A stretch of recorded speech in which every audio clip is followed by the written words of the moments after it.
Detective Jack Palmer sat at his small wooden desk, sipping a cup of strong black coffee. It was a peaceful morning in the town of Millhaven. Jack loved mornings like this, with no urgent calls or complicated cases to solve. The sound of birds singing outside his office window was relaxing. Suddenly, the phone rang. Jack picked it up. "Detective Palmer speaking," he said. "Detective, this is Emily Carter," a worried voice replied. "My grandmother's necklace has been stolen." Jack frowned. He knew Emily Carter well. Her family was one of the richest in Millhaven. The necklace she mentioned was famous in the town. It was an emerald necklace worth thousands of dollars, and it had been in the Carter family for generations.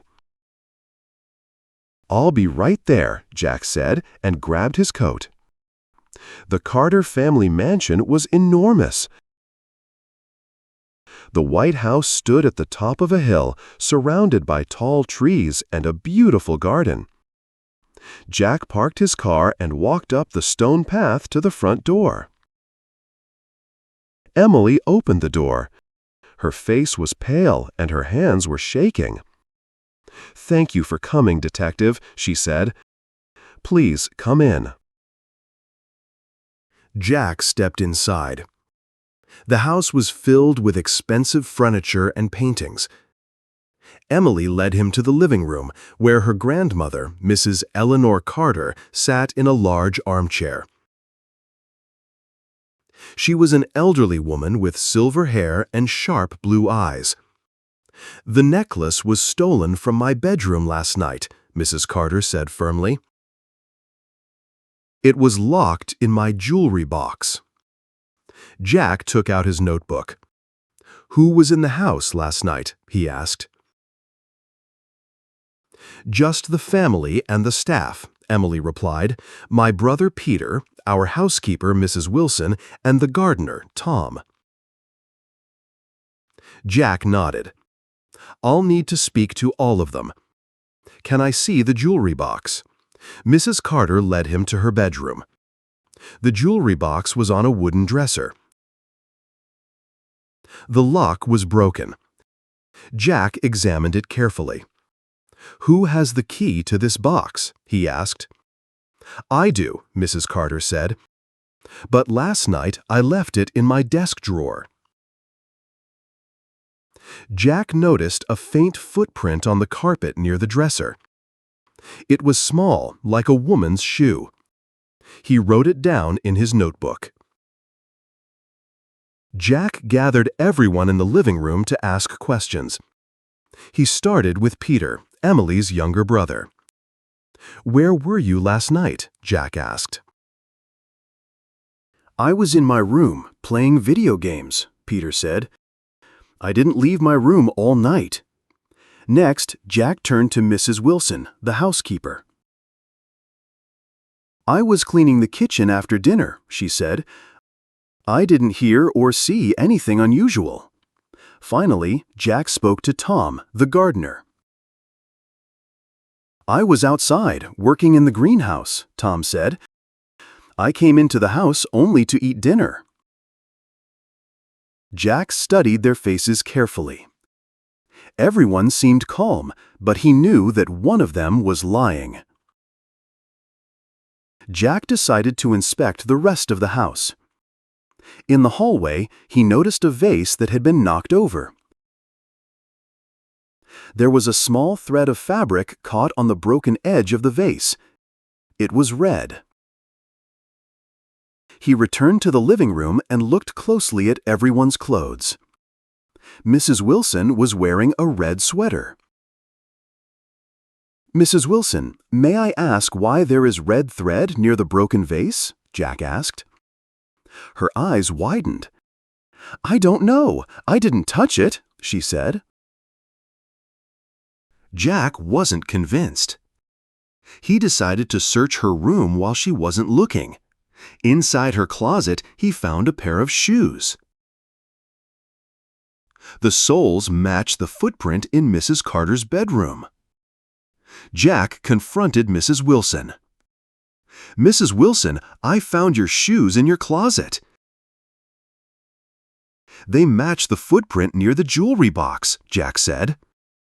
"Do you have anything to say?" Mrs. Wilson started crying. "Yes, I went into the bedroom last night, but I didn't take the necklace. I heard a noise and went to check, but the room was empty.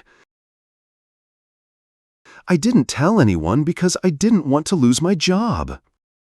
"Then who did take the necklace?" Jack wondered. He realized he needed more evidence.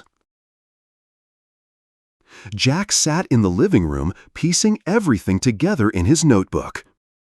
The broken lock, the footprint, and now Mrs. Wilson's confession. Something didn't add up. "Who else had access to the house last night?" Jack asked Emily. "No one," she replied. "But," she hesitated. "But what?" Jack pressed. "Well, Peter had a guest yesterday afternoon," Emily said. "It was his friend Mark. He left before dinner." "Did Mark go upstairs?" Jack asked. "I don't know," Emily said, "but Peter and Mark were playing in the hallway upstairs before dinner. They might have gone into Grandmother's room." Jack wrote this down. "I need to speak with Mark," he said. Jack drove to Mark's house, a small apartment in the center of town. Mark was surprised to see the detective. "Hello, detective. What's this about?" Mark asked nervously. "Mark, I need to ask you some questions. Were you at the Carter mansion yesterday?" "Yes," Mark replied. "I was visiting Peter. We played some games and hung out for a while." "Did you go upstairs near Mrs. Carter's bedroom?" Mark hesitated. Maybe. I think I went to the bathroom. Why?" Jack noticed that Mark avoided eye contact. His hands were in his pockets, and he looked uneasy. "Do you know anything about the missing necklace?" Jack asked. Mark's face turned red. "No, I don't know anything about that." "Where were you last night after you left the mansion?" Jack asked. "At home," Mark said quickly. Jack wasn't convinced. He decided to follow Mark for a while to see if he was hiding anything. That evening, Jack watched Mark from a distance. Mark left his apartment and walked to a pawn shop at the edge of town. He entered the shop and stayed inside for several minutes. When he came out, he didn't have the small bag he had carried in. Jack entered the shop and showed his badge. "Good evening," he said to the shop owner. "Did someone just sell you an item?" "Yes," the owner said. "A young man sold me a necklace." Jack's heart raced. "Can I see it?" he asked. The owner brought out the necklace. It was an emerald necklace, just as Emily had described. "This necklace is stolen," Jack said. "I'll need to take it with me." "Can you describe the man who sold it?" "Yes," the owner said. "He was about 20 years old, dark hair, nervous." It was Mark. The next morning, Jack returned to the Carter mansion. He asked to speak with Peter. "Peter," Jack said, "why didn't you tell me that Mark went into your grandmother's room yesterday?" "I didn't think it was important," Peter said, avoiding Jack's gaze. "Mark sold your grandmother's necklace to a pawn shop last night," Jack said firmly. "Do you know anything about this?" Peter's face turned pale. I didn't think he would actually take it, he said quietly. So you knew? Jack asked. Peter nodded. Mark was joking about how rich we are. He said it wasn't fair that we have so much and he has so little. I told him to leave it alone, but I guess he didn't listen. You should have told me this sooner, Jack said. Do you understand how serious this is? Yes, Peter said, looking ashamed. Jack needed to find Mark and arrest him. He drove back to Mark's apartment, but Mark wasn't there. A neighbor said he had seen Mark leave with a suitcase. He's running, Jack thought. Jack checked with the local train station. A clerk there confirmed that Mark had bought a ticket to a nearby city. Jack boarded the next train and called the local police to assist. When Jack arrived in the city, he spotted Mark in the train station.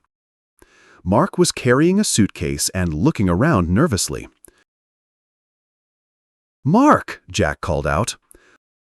Mark turned and ran. Jack chased him through the station, weaving through crowds of people. "Stop!" Jack shouted. Finally, with the help of a security guard, Jack caught Mark.